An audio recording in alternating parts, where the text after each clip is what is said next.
All right, got a pretty cool video for you today here. We are looking at three carat cushions.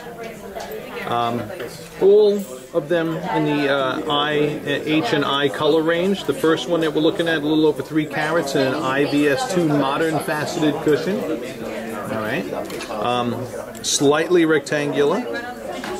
Really nice looking optics on this one. I'm liking it. Okay. Good distribution of bright and dark reflections. Good contrast patterning to it. Really a nice big look to it. Pretty similar with this one alongside of it on the right, which happens to be an H color. All right. As you can see, this one isn't as narrow as this one is, or it doesn't have that overall appearance. Nice distribution of bright and dark reflections here as well. Sarah, to my knowledge, Sarah had called these in, did a really good job weeding out. But then again, she has a great mentor here. So, 2 really nice options in way of 3 carat cushions and modern faceted cushions. This last one here is another 3 carater, an ISI1. And this one here is a vintage faceted cushion. It's an unbranded vintage cushion, very similar to just about every other unbranded vintage cushion that we see. It's, as you can see, it's not as big as these other ones. Doesn't have the spread factor because it's square. It's more of it looks like it's almost a 1-to-1 ratio on that one. But it has the large broad facets. And you know, it's a decent looking stone too. Not my favorite in the lot, but you know, if a person's just for some reason they're enamored about the vintage facet structure, then maybe you'd want to consider that one. But personally, I kind of am leaning towards the optics of one of these first two.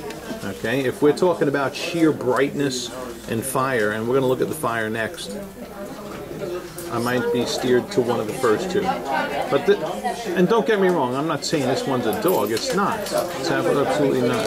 But I don't know. Just everything take into consideration here. Everything too. I like to let you know. All right. Now we're going to look in dim spotlighting and check out some scintillation. Okay.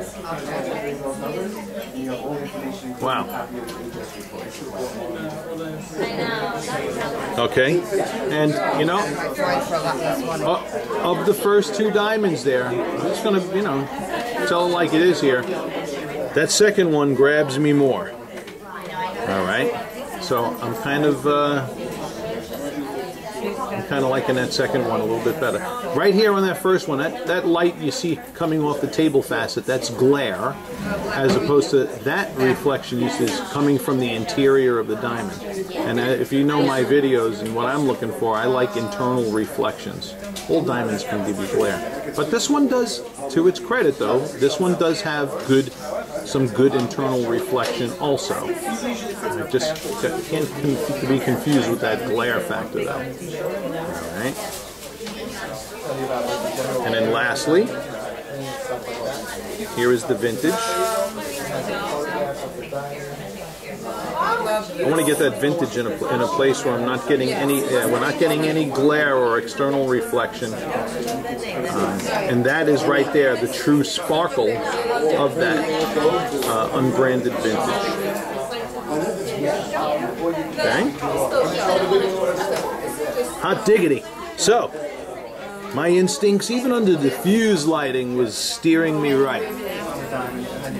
Because I'm liking that center one.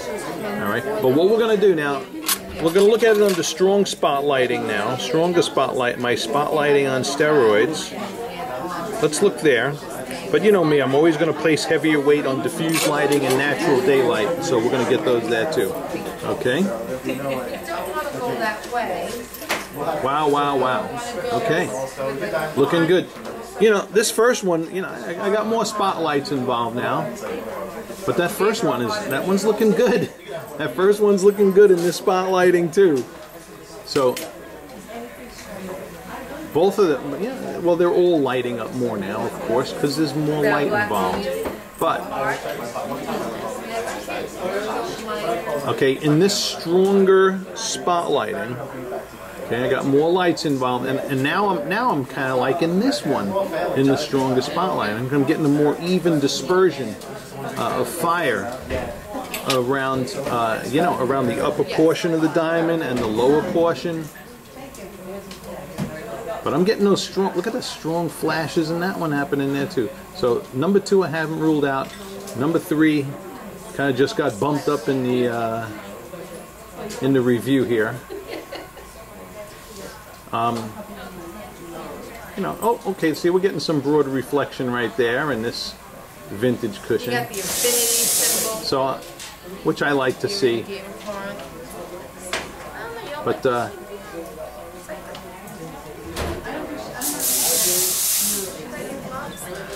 so here's your strongest spotlighting. What we're going to do now, we're going to go by the window, we're going to look at these in natural ambient daylight, and that is the lighting I'm going to tell you to place the heavier emphasis on, okay? The first diffuse light view, and then the last natural daylight view. So let's go have some fun in natural daylight with these guys. Alrighty, and now here we are in natural ambient daylight. And whoa, whoa, whoa. Okay, those first 2 again. Now, you know, I'm not going to tell you what my personal, well, maybe I will. Okay, of these 2 that we're looking at, all right, this second one here, I really like how this has some really nice brightness going from edge to edge and under the table of this diamond. I'm going to take it that this one's going to have a great A-set image result when we do the critical, you know, optical analysis under our scientific tools and whatnot. This one here, I'm going to tell you, as I look at it, I got some good distribution of brightness from top to bottom. When it comes to the sides of this diamond, it's looking slightly, you know, slightly, it's not as bright. Oops, let me get this thing in focus again. All right. It's not as bright on the sides as this one is when you get to the edges. All right. And, you know, you guys watching my videos, you know, I like edge to edge brilliance. And the one on the left isn't quite getting that edge to edge. So, you know, I know that the person I'm shooting this for wanted some critical commentary, so I'm getting down to the nitty gritty. So these 2 modern facet structured cushions, you know, you may want to watch this with the, or have her watch this with the audio off so she isn't persuaded one way or another, and just let her eyes make the decision.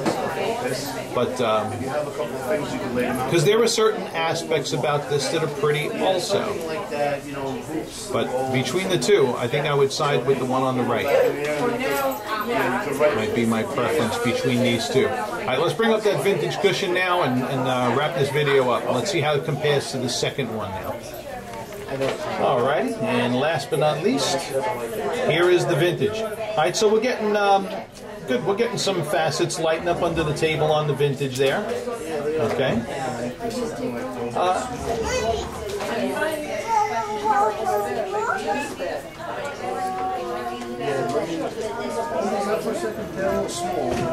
And here are the 2 of these side by side. So the vintage is looking better here in the natural daylight. All right, but well, you got to consider all your lighting environments. All right, but it's certainly not. Let's just see when I change positions here if that makes any difference. No, not really. Okay. So that wraps this clip up. You know, if there's something about the vintage facet structure or having that appeals to you most, maybe you might want to consider this one. But I've been kind of partial to this one here. And this one happens to be the H color too, which is the highest color cushion in this lineup that we've been looking at. All right. So we'll be in touch in email. Thank you for watching, and it's a pleasure to serve. You YouTube guys, subscribe to us on YouTube and like us on Facebook. The link is right in the description, and you'll get these updates, and the more diamonds you look at, the more you're going to learn.